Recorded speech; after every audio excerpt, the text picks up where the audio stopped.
Βιολάρης γεννήθηκε στις 9 Ιανουαρίου του 1944.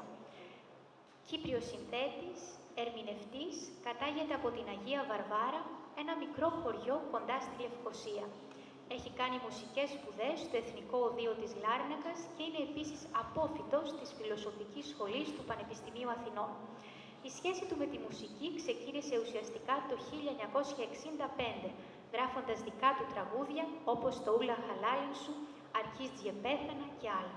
Από τις αρχές του 1967 άρχισε και η τραγουδιστική του πορεία. Στην Πλάκα φιλοξενείται από την Κέντη Χωματά στην Μπουάτ Παράγκα, όπου γίνεται η γνωριμία του με τον Γιάννη Σπανό και ξεκινά τη δισκογραφία με το συνθέτη με την πρώτη και δεύτερη ανθολογία, που περιέχουν μελοποιημένη ποίηση δοκίμων ποιητών όπως Σωτήρης Κήπης, Γεώργιος Βυζινός, Γεώργιος Ζαλοκώστας, Εμιλία Δάφνη και άλλοι. Η γνωριμία του με τον Γιώργο Κρυμιζάκη του δίνει τη δυνατότητα να ερμηνεύσει δεκάδες τραγούδια που έγιναν μεγάλες επιτυχίες. Από το 1971 αρχίζει η προετοιμασία για την έκδοση του έργου του Οδυσσέα Ηλίτη και Λίνου Κόκοτου με τίτλο «Το θαλασσινό τριφύλι». Ακολουθεί η συνεργασία του με τον Μίμη Πλέσα στην κινηματογραφική ταινία «Το νησί της Αφροδίτης» με το τραγούδι «Αν βουληθώ να σ' αρνηθώ».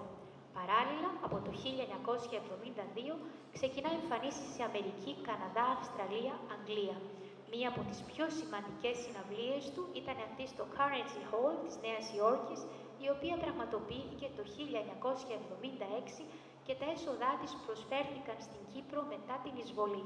Ο Μιχάλης Βιολάρης, στην πολύχρονη μουσική του πορεία, ερμήνευσε μελοποιημένα ποίηματα και στίχους των Οδυσσέα Ηλίτη, Ιάκωβου Καμπανέλη, Κώστα Μόντι, Κώστα Γεωργουσόπουλου, Μιχάλη Πασαρδί, Λευτέρη Παπαδόπουλου, Δημήτρη Αντρόπουλου, Γιάννη Κακουλίδη, Σώτιας Τσότου και άλλα. Αλλά και τραγούδια Γιάννη Σπανού, Μίμη Πλέσα, Λίνου Κοκοτού, Βασίλη Κουμπή, Γιώργου Κρυμιζάκη, Γιώργου Κοντογιώργου, Γιώργου Κατσαρού και πολλών άλλων. Ο Σύνδεσμος Πολιτισμού Ελλάδας-Κύπρου, με βάση τα κριτήρια του Συνδέσμου για την τιμητική διάκριση κλίσου του πολιτισμού, η Επιτροπή ψήφισε, το Διοικητικό Συμβούλιο του ΣΠΕΚ επικύρωσε και απονέμει την κλίδα του πολιτισμού για το 2024 στον Μιχάλη Βιολάρη, Κύπριο συνθέτη, ερμηνευτή και φιλόλογο, διότι υπηρετεί για 60 χρόνια την τέχνη. Στη δεκαετία του 1960 υπήρξε από τους πρωταγωνιστές του νέου κύματος, που συνέβαλε στην ανανέωση του ελαφριού τραγουδιού με συνθέσεις εκφραστικής λιτότητας, ευαισθησίας, γλαφυρούς στίχους σε θέματα ερωτικά, κοινωνικά και πολιτικά. Ως απόφοιτος του Εθνικού Οδείου Λάρνακας και ως φιλόλογος του Πανεπιστημίου Αθηνών, στις συνθέσεις του επέλεγε πάντα στίχο υψηλών προδιαγραφών. Επιπρόσθετα, τραγουδώντας και στο κυπριακό ιδίωμα, έδωσε άνοση στο παραδοσιακό τραγούδι για να τραγουδηθεί και να αγαπηθεί και έτσι συνέβαλε στο να διαλυθούν προκαταλήψεις για ιδιώματα, αφού όλα εντάσσονται στην πανελλήνια γλώσσα μας. Αγαπητέ κύριε Βιολάρη,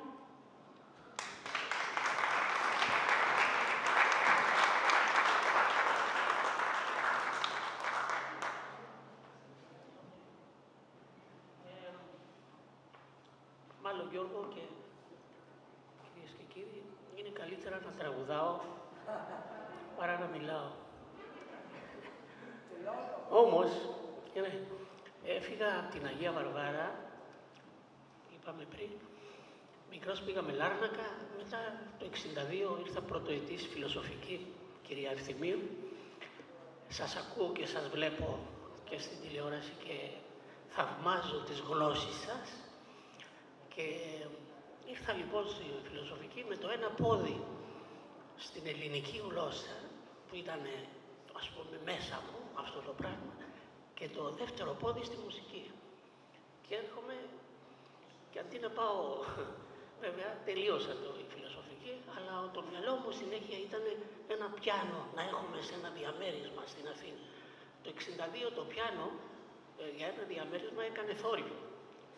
Δεν ήταν εύκολο να νοικιάσεις ένα πιάνο. Όμως τα καταφέρναμε. Και στα 23, στο τρίτο έτος, τέταρτο, έγραψα το πρώτο μου τραγούδι, το «Ούλα Χαλάλης». Όμως το δεύτερο πόδι προς το τραγούδι επεκράτησε, με αποτέλεσμα η φιλοσοφική να πάει σε δεύτερη μοίρα, αφού διορίστηκα στη Λιβαδιά το 80, με απόσπαση ήρθα στο Υπουργείο Παιδείας, αλλά δεν μου έκανε αυτή η ευτυχία το να είμαι στην Αθήνα, να είμαι από την Ερυθρέα στην Αθήνα. Ήταν εύκολο και δεν μου άρεσε, γιατί νόμιζα ότι δεν προσέφερα τίποτα. Ίσως επειδή δεν ήμουνα δυνατός σε αυτό τον τομέα. Ήμουνα πιο δυνατός κάπου αλλού. Και αν έλειπα ως φιλόλογος, δεν θα έλειπα για πολλούς ανθρώπους. Όπως κατάλαβα ότι θα μπορούσα να προσφέρω στη μουσική, με ό,τι περιέχει μέσα η μουσική, κυρίως στο γράψιμο. Γιατί αν έχεις ένα στίχο και βάλεις μουσική, είναι εύκολο πράγμα. Εάν όμως γράψεις μόνο μουσική, είναι πολύ δυνατό. Έχεις μία σχέση με το σύμπαν και μην με βγάλετε τρελό. Κάποια σχέση υπάρχει. Δηλαδή από το τίποτα δημιουργείς κάτι. Αυτό λοιπόν με έκανε να μην διατεθώ σε ένα σχολείο στην Κηφισιά, γιατί νόμιζα ότι θα μου κάνουν, έμενα στην Κηφισιά και θα μου κάνουν κάποια ερώτηση, καμιά όμορφη κοπέλα, μαθήτρια, και δεν θα μπορούσα να απαντήσω. Και δεν πήγα. Όμως γύρισα όλο τον κόσμο όπου υπάρχουν Έλληνες, σε όλα τα μήκη και πλάτη του απόδημου ελληνισμού, και είμαι πολύ ευτυχής που τώρα, αυτή τη στιγμή, είμαι εδώ δίπλα σας και αμείβομαι, εισαγωγικά, με ένα βραβείο, τέλος πάντων ένα πολιτιστικό αντικείμενο, το οποίο δείχνει ότι κάτι προσέφερα και εγώ. Σας ευχαριστώ πολύ.